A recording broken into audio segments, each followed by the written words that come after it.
రాజమండ్రి పాత సోమాలమ్మ గుడిలో ఉత్సవ కమిటీ ఆధ్వర్యంలో భక్తులు అధిక సంఖ్యలో వచ్చి గీతా పారాయణం చేశారు. ప్రధానమైన పండుగల్లో గీతా జయంతి కూడా ఒకటి. భగవద్గీత పుట్టినరోజుగా ఈ గీతా జయంతిని జరుపుకుంటారు.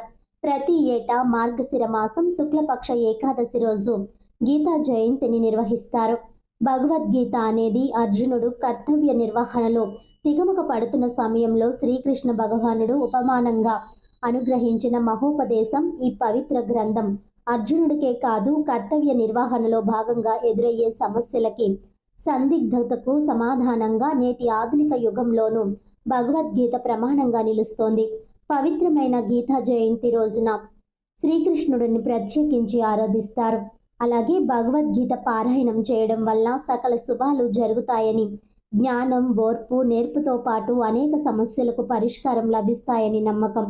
గీత జయంతి రోజున కురుక్షేత్ర సంగ్రామంలో శ్రీకృష్ణుడు అర్జునుడికి బోధించిన గీతోపదేశాన్ని కౌరవరాజైన ధృతరాష్ట్రుడికి సంజయుడు వినిపించాడని భక్తుల విశ్వాసం.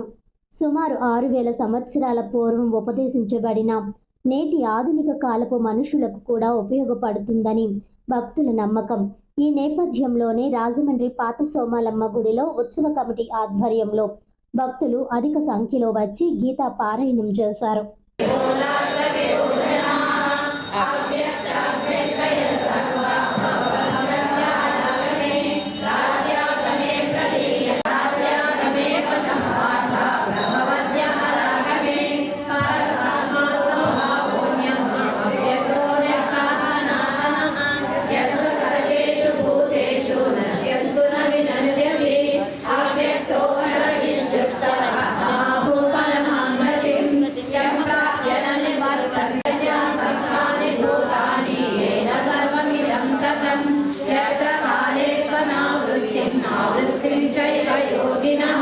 ప్రయాతాయాంతి తం కాలం వక్ష్యామి భరతర్షభ దక్షిణాయనం సంజ్యోతి యోగి వాక్యనిబంధరే నయతే శ్రుతి వాక్యజానం యోగి ముఖ్యతే కశ్చన గీతాను ఉపనిషత్సు బ్రహ్మ విద్యాయాం యోగశాస్త్రే శ్రీకృష్ణార్జున సంవాదే.